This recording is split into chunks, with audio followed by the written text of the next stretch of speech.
Olá, meu nome é Daniel Moraes, estamos de volta para mais uma lição seguindo o mapa de Deus, aprendendo verdades que transformam. Bom, na nossa lição temos aprendido e eu quero recapitular para vocês até onde nós estamos. Então vamos aqui recapitular. Aprendemos que Deus criou e viu que era muito bom em Gênesis capítulo 1, versículo 2. E continuando, aprendemos em Gênesis 3 que a maior mentira de todos os tempos nos foi mostrada nesse capítulo e que a promessa de Deus nos foi dada. A triste resultado do pecado é mostrado se alastrando em toda a humanidade e Deus então julgando o pecado. A promessa de abençoar e alcançar a humanidade nos é mostrada em Gênesis capítulo 12, versículo 1 a 3, através de Abraão. E então aprendemos que em Êxodo o resgatador nos é mostrado, a saída do povo de Israel da escravidão do Egito para a terra prometida, nos mostrado através dessa libertação por meio do Cordeiro que selou essa libertação, nos é dado aqui no livro de Êxodo. Também aprendemos e vimos que o Deus presente nos é revelado por meio do tabernáculo que foi mostrado por Deus e a glória de Deus no meio do povo. E vimos que o profeta maior também nos foi deixado como promessa. Em Deuteronômio capítulo 18, versículo 15, 18 e 19, Moisés prometeu um profeta semelhante a ele, só que maior do que ele. Vimos também que o prometido é o rei das nações, conforme 2 Samuel capítulo 7, prometido a Davi. E Daniel capítulo 7 mostra esse prometido como o filho do homem, cuja autoridade vem dos céus. Hoje nós vamos aprender a última evidência do Messias no Antigo Testamento. Essa evidência que mostra em Isaías capítulo 53 o servo sofredor. Sendo assim, nós vamos caminhar e aprender quem será o Salvador, a quarta parte da nossa lição. Então vamos caminhando e vamos aprendendo o que nos aguarda nessa lição. Logo, aprendemos aqui a olhar qual a identidade e a missão do descendente prometido lá de Gênesis capítulo 3, versículo 15. Até agora aprendemos que ele é o Cordeiro por quem Deus trará a redenção. Uma segunda evidência que estudamos, ele é o profeta por quem Deus falará ao mundo. Também vimos a terceira evidência como a habitação de Deus por quem Deus se fará presente. Aprendemos sobre a quarta evidência, o Rei por quem Deus governará o mundo. Dessa forma, estamos caminhando e buscando essas verdades no Antigo Testamento para entendermos o plano de Deus revelado no Novo Testamento em Cristo Jesus. A quinta evidência que aprenderemos agora é que ele será o servo por quem Deus executa o seu plano perfeito. Isso precisamos estudar o texto de Isaías capítulo 52, versículo 13 a 53, versículo 12. É uma passagem muito central no Antigo Testamento. Olha que interessante no livro de Isaías, que ele vai falar sobre o servo que Deus enviará para cumprir o seu plano perfeito em 4 passagens dentro do livro. Então você vai encontrar nessas passagens aí referidas, mostradas aqui no nosso material, no nosso vídeo aqui, você pode ler cada uma delas, e cada passagem dessa dentro do livro de Isaías mostra o plano perfeito revelado dentro do livro a respeito do servo a quem Deus enviará. Então, vamos ler o texto de Isaías, capítulo 42, versículo 1, e ver quem é esse servo.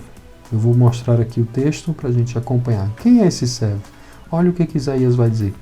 Eis o meu servo a quem sustento, o meu escolhido em quem tenho prazer. Porém nele o meu espírito, e ele trará justiça às nações. Veja que esse servo é o escolhido de Deus, a quem é dado o Espírito de Deus. Ele é o renovo, conforme Zacarias capítulo 3, versículo 8. Então você tem aqui em Isaías a promessa de Deus enviar um servo, aquele a quem executará o plano perfeito de Deus, como havia sido profetizado em todas as Escrituras. Então, olhando assim, como Isaías capítulo 52, versículo 13 a 15, vai descrever o servo sofredor. Precisamos olhar essa passagem e ver ele como um servo humilhado que sofrerá no lugar da humanidade. Se você ler essa passagem, é muito importante ler Isaías capítulo 52, de 13 a 15, e também até o versículo 13, tá bom? Até o versículo 13 de Isaías 53. Todo o capítulo 53, na verdade, capítulo 53 ao versículo 12, Leia toda essa passagem que é tudo que nós vamos estudar. Mas olha como é que Isaías vai descrever esse servo. Ele será humilhado e sofrerá no lugar da humanidade. Esse servo ele foi rejeitado, e ele foi rejeitado de algumas maneiras em sua mensagem. Você vê quem ouviu, quem creu em nossa pregação e quem foi revelado o braço do Senhor, ele também foi rejeitado em sua pessoa. Esse renovo que subiu de Deus dado aos homens, não havia nele nenhuma beleza que agradasse aos homens. Também ele foi rejeitado em sua missão, ele foi desprezado. Não fizeram caso dele, conforme o versículo 3 de Isaías 53.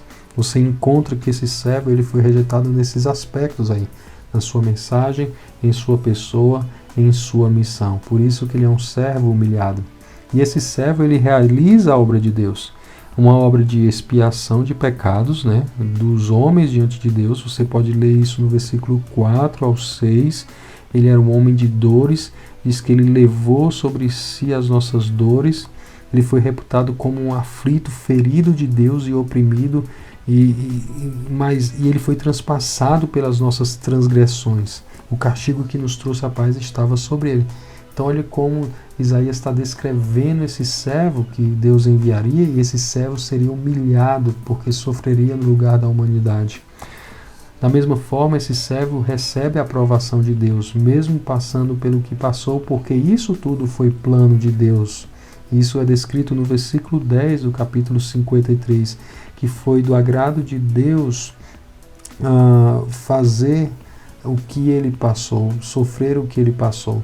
Também encontramos que por ter seus dias prolongados, isso é um sinal, uma referência da ressurreição do servo que foi morto. Isso é mostrando a aprovação de Deus daquilo que ele havia feito e cumprido a missão. Também no versículo 1 você percebe o triunfo final dessa obra. No versículo 11 ele vai ver o fruto penoso do trabalho da sua alma e ficará satisfeito. Então você vê que esse servo ele cumpre perfeitamente o plano de Deus. Ele cumpre a missão a qual ele foi enviado e ele tem a aprovação de Deus. É um triunfo final de sua obra. E no versículo 12 você vai ver que ele tem a prerrogativa de interceder por muitos, porque ele levou o pecado de muitos. Então esse ministério de intercessão faz parte daquele que adquiriu por direito a aprovação de Deus para ser o mediador entre Deus e os homens. Então claramente Isaías está nos mostrando aqui que esse servo deveria ser um servo que seria humilhado. Ele descreve esse servo enviado de Deus, esse renovo, esse a quem é dado o Espírito, no livro de Isaías, a quem Isaías vai revelar 4 vezes dentro do livro sendo enviado por Deus com uma missão. E essa missão é revelada como um servo humilhado. Ele seria esse servo humilhado que sofreria pela humanidade, como descrito aqui nas passagens que olhamos nesse momento. Isso é brilhante, se tem uma passagem na Bíblia que descreve de maneira tão minuciosa tudo aquilo que nós veremos no Novo Testamento acontecendo com Jesus, é o livro de Isaías. Se só existisse essa passagem, seria suficiente para a gente entender a missão, o sofrimento e a aprovação do servo diante daquilo que ele fez diante de Deus. Então esse texto é fundamental e central, muito importante. E os detalhes com que ele descreve a missão do servo e aquilo que ele passa como servo humilhado é impressionante. É impressionante, e isso mostra o quanto a Bíblia é a palavra de Deus, revelação de Deus, inspirada pelo Senhor. Isaías também vai descrevê-lo como servo exaltado que reinará em pessoa. Veja como o versículo 15 o descreve: assim causará admiração às nações, e os reis fecharão a sua boca por causa dele. Olha como um contraste aqui é muito claro com o versículo 14 do capítulo 52. Porque no 14, os homens estão pasmando diante do que ele está sofrendo como esses servos sofredores. Eles estão admirados com o tamanho sofrimento causado a ele. O versículo 15 já mostra que eles estão admirados com essa exaltação. Como é que ele que sofreu tanto, no versículo 14, aquele a quem nós ficamos pasmados com tamanho sofrimento, pode ter sido tão exaltado agora.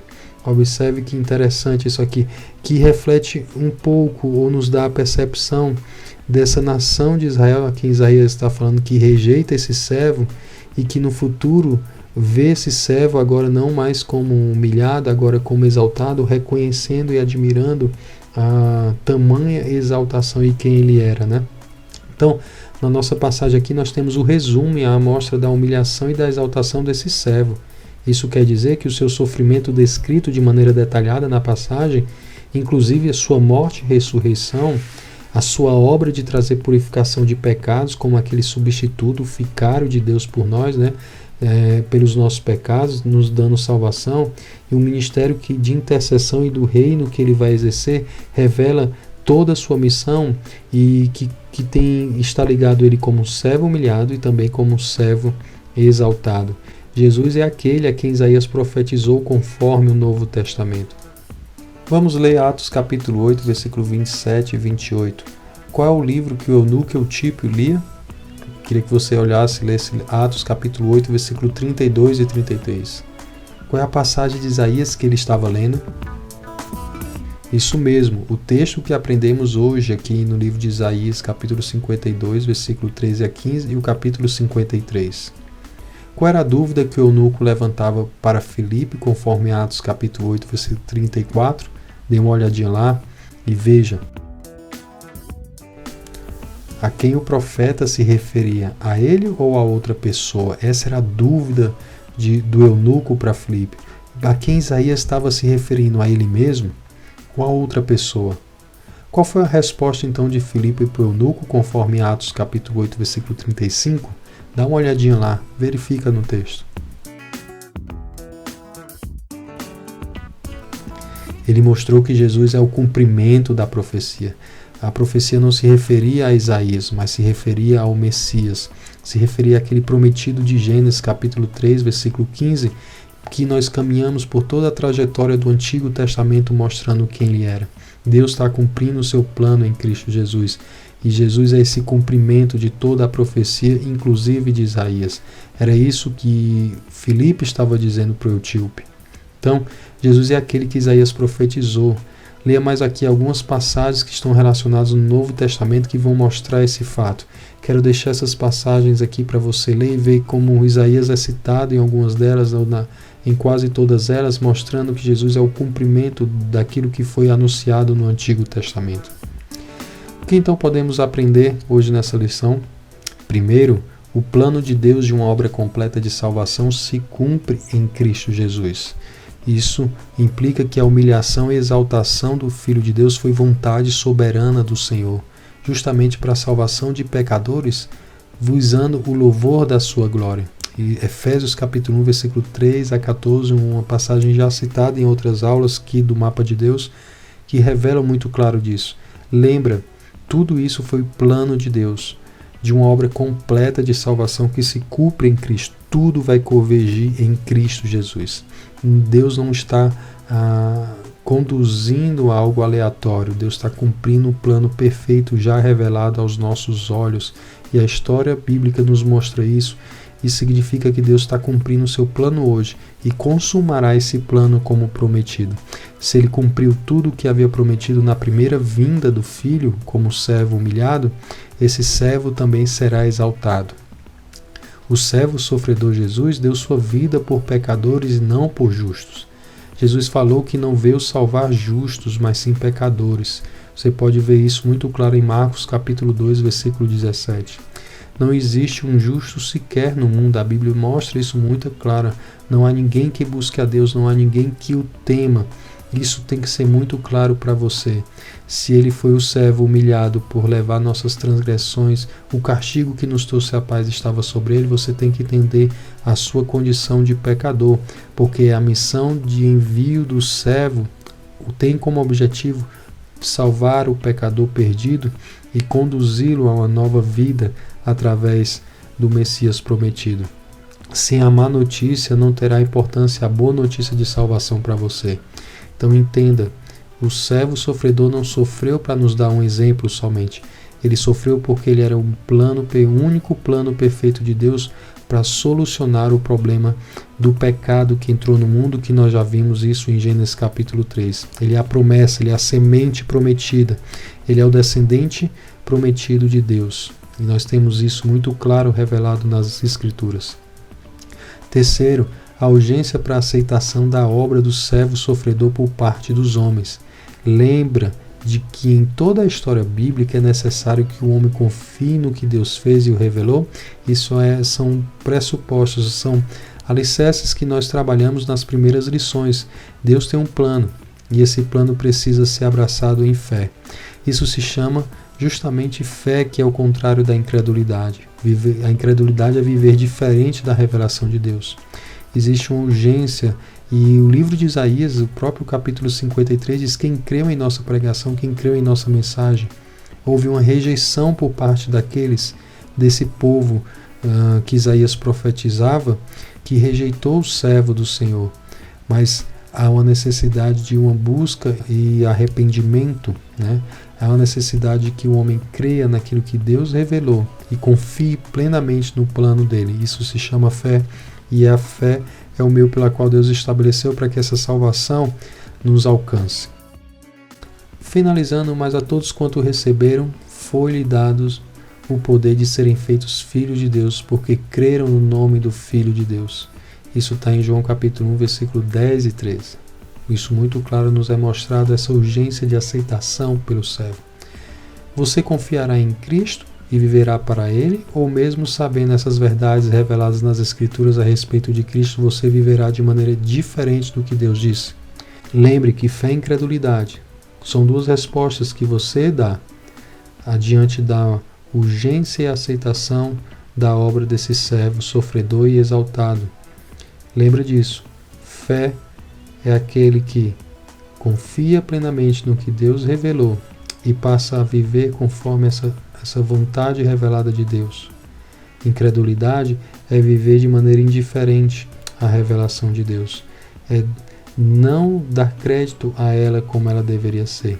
Então, está diante de você entendendo a verdade de Deus, a revelação de Deus, o plano de Deus. Nós caminhamos aqui no mapa de Deus mostrando qual é o plano de Deus e a sua vontade.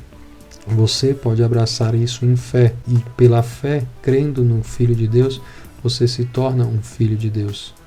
Mas a todos quanto receberam, isso lhe acontece. Vimos aí em João capítulo 1, versículo 10 a 13. Mas aqueles que rejeitam e permanecem de maneira indiferente, perecerão eternamente. Uma quarta razão de nós aplicarmos isso na nossa vida é termos uma vida de total gratidão e dedicação para aquele que deu sua vida por mim. Então, para aquele que pela fé confia no plano de Deus em Cristo, só existe um real e verdadeiro sentido de viver a vida. Uma vida de gratidão e dedicação àquele que por mim se entregou. O texto de Gálatas, capítulo 2, versículo 20, nos mostra isso de maneira muito clara. Fui crucificado com Cristo, assim já não sou eu quem vive, mas Cristo vive em mim. A vida que agora vivo no corpo, vivo pela fé no Filho de Deus que me amou e se entregou por mim. Então, nossa lição nos mostra e chegamos à conclusão que podemos aprender hoje, que a maneira que aqueles que creram em Cristo viverão é uma maneira de gratidão. Viverão de forma grata, porque entendem que somente o servo enviado por Deus foi aquele que satisfez plenamente o plano de Deus. Se você gostou do nosso estudo seguindo o Mapa de Deus, inscreva-se no nosso canal e também compartilhe com mais uma pessoa para que ela então aprenda mais da Palavra de Deus. Muito obrigado por sua atenção e até o próximo estudo, se Deus quiser.